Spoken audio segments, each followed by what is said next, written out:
Hey there. So some of you have characters that have very flat eyeballs. And you know the real big issue with eyeballs if they're flat. Um, and I'll just create a quick nerve circle here and rotate it 90 degrees as well. If we have an eyeball that's flat and we set up an aim constraint for it, right? So we say constrain aim. We say apply.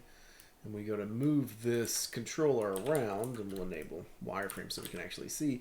It's fine and dandy until that eye is pretty squished, in which case, you know, it doesn't really rotate very well, right? It kind of rotates like a disc, which isn't optimal. So I'm going to get rid of that aim constraint. I'm going to delete the history on the eye and freeze the transforms. We'll remake it here in a second, but all I really need to do, and I'll open my outliner to kind of give you the idea here. The idea. So I'm going to select the eyeball. Name things. Aim constraint. And, you know, this can sit inside whatever group that we need it to, like the head group, etc., or it can be parented, constrained to it, or whatever. But I'm just going to make an offset group for that eyeball GRP. So an offset group for this. And this group is going to be what the squash is going to happen on. So you may need to recreate your eyes. And in fact, I could like kind of rotate this as well to kind of have a better positioning of the eye within the head if I need to.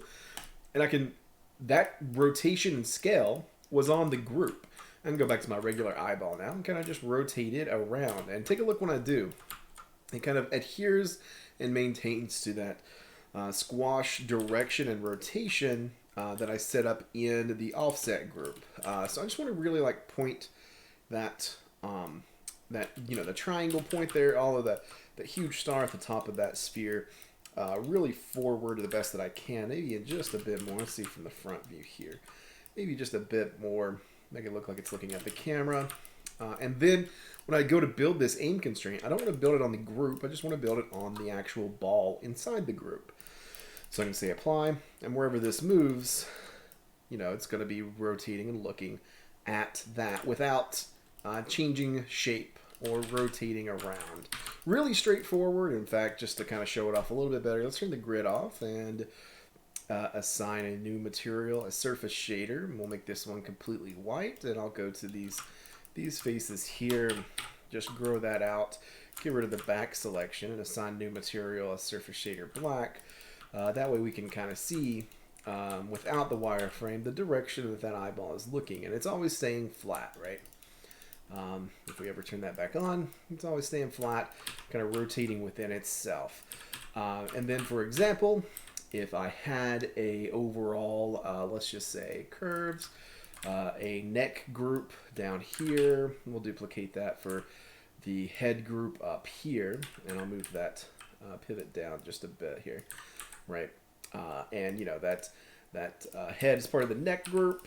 So when I rotate that, it also moves and rotates. And then that eyeball group, if it's part of that head group, you know, whenever all of this moves and rotates, it's always just kind of, you know, it keeps its deformation. It rotates with its deformation just fine. And that aim constraint's always going to be working for us, right? It's always going to be looking towards that constrained object. And this is a great way to build out kind of your characters that have very flat eyeballs, how to build that out very easily without, you know, going into too much work with a complex rig, but very straightforward, nothing too wild at all. Hope that helps.